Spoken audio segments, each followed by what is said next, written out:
মনে হয় তোমার শ্যাম্পু কোনো কাজের নয়। আমার চুল পড়ে যাচ্ছিল, সেই জন্য আমি তোমার থেকে এই শ্যাম্পু কিনলাম, কিন্তু এটা ব্যবহার করার পর তো আমার চুল আরো ঝরতে শুরু করেছে। আরে একটু আস্তে আস্তে কাজ করে, যেটা পুরোপুরি আয়ুর্বেদিক কিন্তু। হ্যাঁ, আর আয়ুর্বেদিক বস্তুগুলো তো আস্তে আস্তে কাজ করে বটে, আর মাঝে মাঝে কখনো কোনো ক্ষতি কিন্তু করে না, মনে রেখো। থাক থাক, এর থেকে ভালো আমি রমেশের দোকান থেকে শহরি শ্যাম্পু নিয়ে নেব।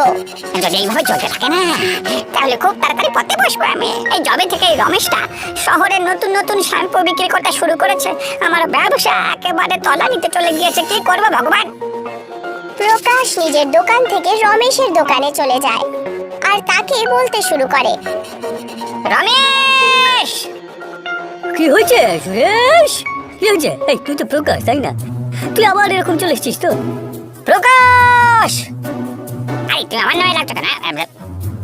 আমি তো ভাবলাম আমরা দুজনে খেলা করছি, যে কে সব থেকে বেশি জোরে একে অপরের নাম ধরে ডাকতে পারে। কি খেলছি না নাকি? আরে তোর মতন বোকা মানুষ। আরে আমি কোনো কথা বলতে এসেছিলাম তোর সাথে। আরে কিছু কেন, পুরোপুরি কথা বলো, বলো বলো। আরে যবে থেকে তুই এই শহরের কেমিক্যালওয়ালা শ্যাম্পু বিক্রি করতে শুরু করেছিস না, তবে থেকে আমার কাছ থেকে কেউ কোনো হাতে তৈরি করা আয়ুর্বেদিক শ্যাম্পু কিনছে না। তাতে এর জন্য পা দিয়ে বানানো তৈরি করো তুমি, তাহলে হয়তো তখন কিনতে পারে। কি হলো, তোমার হাসি পেলো না? আরে খুব বাজে মজা তো করিনি আমি। এই তুমি মজা করা বন্ধ করো তো। আমি তো কোনো ভালো কথা বলছি নাকি, আর তুমি তখন থেকে চুটকি করছো। আরে এইসব কেমিক্যাল শ্যাম্পু বিক্রি করা তুমি প্লিজ বন্ধ করে দাও। আরে লোকজনের ক্ষতি হয় এতে, তুমি কেন বোঝো না? আরে আয়ুর্বেদিক শ্যাম্পু বিক্রি করা শুরু করো, আমি নিজের হাতে তৈরি করে তোমাকে দেবো, কথা দিলাম। তাতে তোমার লাভ হবে গো। আরে তুমি তোমার শ্যাম্পু বিক্রি করতে থাকো আয়ুর্বেদিক, আমি আয়ুর্বেদিক শ্যাম্পু বিক্রি করবো না ভাই। আমি শুধু শহরে শ্যাম্পু বিক্রি করে অনেক বেশি লাভ করি, বুঝলে? তাই তুমি এখন যাও, তারপর শিলনোড়া নিয়ে বসে পড়ো, পাতা কাগজ এসব নিয়ে। এটা শুনে প্রকাশ ওখান থেকে বেরিয়ে যায়। আর পরের দিন সকালে পাহাড়ের নিচে আমলার গাছ থেকে আমলা জমা করতে শুরু করে। যদি এইভাবেই চলতে থাকে না, তাহলে আমার কাজ আমার ছাড়তেই হবে। কিন্তু শ্যাম্পু তৈরি করা ছাড়া তো আমি কোনো কাজ করতে পারি না। হে ভগবান, এই সুড়ঙ্গটা করতে গেলে প্রকাশ একটা সুড়ঙ্গ দেখতে পায়, যার মধ্যে সে একটা আলোও দেখতে পায়। এটা আবার কি গো? মনে হচ্ছে কোনো সোনা বা চাঁদি হবে কিনা। একটা কাজ করি তাহলে, একবার গিয়েই দেখি না। প্রকাশ সুড়ঙ্গের ভেতরে যায় আর সেই আলোকিত বস্তুর কাছে পৌঁছে যায়। সে দেখতে পায় যে সেটা একটা আমলকির গাছ ছিল। এটা একটা অন্যরকম অদ্ভুত আমলার গাছ মনে হচ্ছে। এটাকে আমি তুলে বাড়ি নিয়ে যাই, আর এটা আমি আয়ুর্বেদিক শ্যাম্পুতে মিশিয়ে একবার দেখি কি হয়। প্রকাশ সেই আমলকির গাছটাকে তুলে নেয় আর বাড়িতে নিয়ে চলে যায়, আর তার মধ্যে থেকে একটু আমলকি বার করে নিজের রিঠার চূর্ণের সাথে মিলিয়ে একটা নতুন শ্যাম্পু বানিয়ে দেয়, যার মধ্যে আলাদাই চমক ছিল। সেই শ্যাম্পুটাকে সে নিজের দোকানে বিক্রি করা শুরু করে দেয়। আরে প্রকাশ, এটা আবার কোন শ্যাম্পু যেটা এত দূর থেকেই চমকাচ্ছিল যে? এটা হলো একটা অদ্ভুত শ্যাম্পু। এই শ্যাম্পুটা যে মাথার চুলে লাগাবে, তার সমস্ত মাথার চুলের সমস্যা মিটে যাবে। সত্যি নাকি? যদি আমি এটা কিনি, তাহলে আমার চুলে যে উকুন আছে সেগুলো বেরিয়ে যাবে। হ্যাঁ অবশ্যই অবশ্যই, কেন হবে না? সঙ্গে সঙ্গে পালাবে, দৌড়ে পালাবে। আরে একবার লাগিয়েই দেখুন না। তাহলে দাও, একটা ব্যাগে আমাকেও এই শ্যাম্পুটা দাও। প্রকাশ সেই মহিলাকে শ্যাম্পু ব্যাগে ভরে দিয়ে দেয়, আর সেই মহিলা শ্যাম্পু নিয়ে গিয়ে নিজের চুলে লাগিয়ে নেয়। আমি বড় বড় কথা তো বলে তো দিলাম যে এই শ্যাম্পু থেকে পোকা কোন সব মরে যায়, কিন্তু আমি তো জানি না এই শ্যাম্পু আসলে কি করে গো। ততক্ষণে সেই মহিলা গ্রাহক প্রকাশের দোকানে পৌঁছে যায়, আর তার চুল লাল রঙের হয়ে গিয়েছিল। ওরে বাবা রে বাবা, এই বউটার চুল তো দেখছি লাল হয়ে গেছে। আজ আমার রক্ষে নেই গো। প্রকাশ, আমাকে ক্ষমা করে দাও। তোমার অনেক অনেক ধন্যবাদ। এই শ্যাম্পুটা তো খুবই চমৎকারী। আমি এটা মাথায় লাগালাম, তখন সে আমার চুলের সমস্ত উকুন মেরে ফেললো। আর দেখো, আমি ভাবলাম যদি আমার চুল লাল হতো তাহলে আমাকে কত সুন্দর দেখাতো, আর আমার চুল হঠাৎ করে লাল হয়ে গেল। এটা তো একদম জাদুই শ্যাম্পু গো। আচ্ছা, সত্যি এই শ্যাম্পু খুবই জাদু আছে। কেন, তুমি জানো না নাকি? না না না না না না, আমি তো তৈরি করেছি। আমি আবার জানবো না তাই হয় নাকি? আচ্ছা বলো, আমাকে কেমন লাগছে এরকম চুলে? তোমাকে তোমাকে দেখতে খুব সুন্দর লাগছে। অন্য মহিলাকে এরকম নজরে দেখতে তোমার লজ্জা হলো না? কিন্তু তুমি তো আচ্ছা ছাড়ো, আমাকে আরো শ্যাম্পু দিয়ে দাও, আমি আমার বরের চুলও লাল রঙের করতে চাই। প্রকাশ সেই মহিলাকে শ্যাম্পু ব্যাগে ভরে দিয়ে দেয় আর বাড়ি গিয়ে সেই আমলকির গাছটাকে নিজের উঠোনে পুঁতে দেয় আর কিছু আমলকি দিয়ে শ্যাম্পু বানানো শুরু করে দেয়। দেখতে দেখতেই তার শ্যাম্পুর দোকানে অনেকগুলো গ্রাহক আসতে শুরু করে দেয় আর তার রোজ আমদানি বাড়তেই শুরু করে।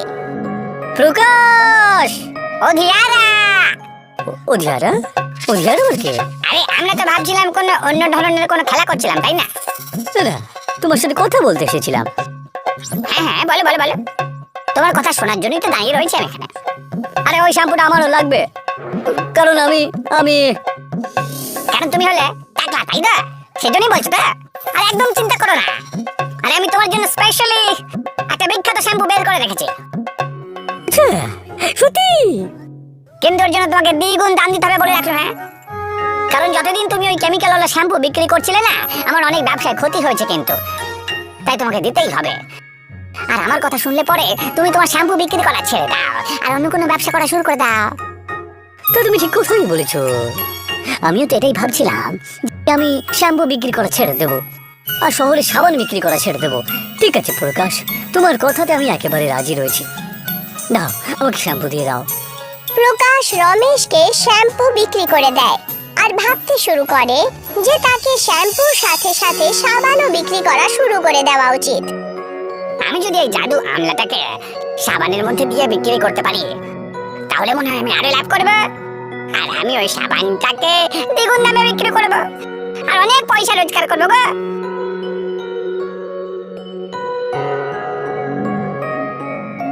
প্রকাশ, আমি দেখতে পাচ্ছি যে এই গ্রামের সকলের চুলের রং একেবারে রঙিন হয়ে গিয়েছে, কিন্তু ওদের কি হবে যারা পাগড়ি পরে থাকে? আরে আপনি একদম চিন্তা করবেন না প্রধান মশাই, আমি কাল থেকে সাবান বিক্রি করবো, যার ফলে শরীরের ত্বক একেবারে একেবারে নতুন হয়ে যাবে আর বুড়োদের ত্বক একজন নতুন যুবকের মতন হয়ে যাবে বটে। কি সত্যি? যদি তাই হয় তাহলে খুব তাড়াতাড়ি ওই সাবানটাকে বিক্রি করা তুমি শুরু করো। প্রথম সাবানটা কিন্তু আমিই কিনবো।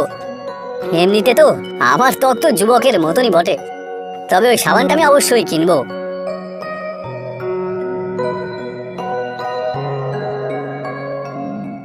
আজকে এই সমস্ত আমলা দিয়ে আমি সাবান তৈরি করে দেবো আর সারা গ্রামে বিক্রি করে দেবো।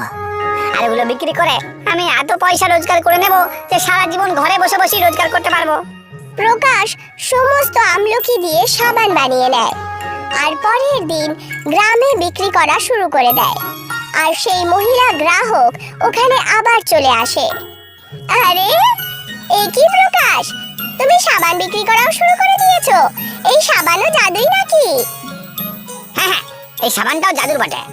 এই সাবান মাখলে পরে ত্বক এত ভালো হয়ে যায় যে দেখে মনে হবে যেন কোনো বাচ্চার ত্বক বটে। দাও তাহলে, সব আমাকে দিয়ে দাও, যতই দামি হোক না কেন আমি এগুলো কিনে নেব।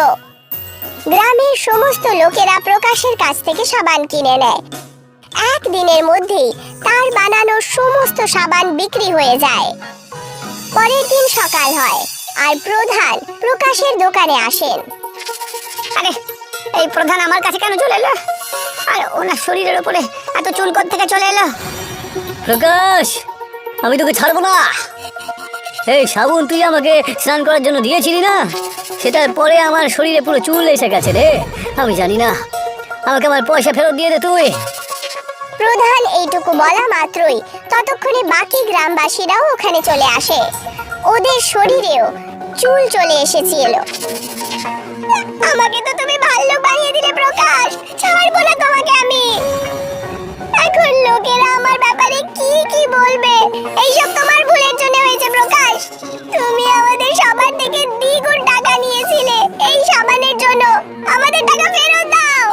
হ্যাঁ, পয়সা ফেরত দাও আগে, না হলে তোমাকে এই সাবুন দিয়ে স্নান করিয়ে দেবো। হ্যাঁ হ্যাঁ, এক্ষুনি পয়সা ফেরত দাও তুমি, নাহলে তোমাকে এই সাবান দিয়ে স্নান করিয়ে দেবো। আচ্ছা আচ্ছা, দিচ্ছি হ্যাঁ, আমি সব পয়সা ফেরত দিয়ে দিচ্ছি গো, এক্ষুনি দিচ্ছি।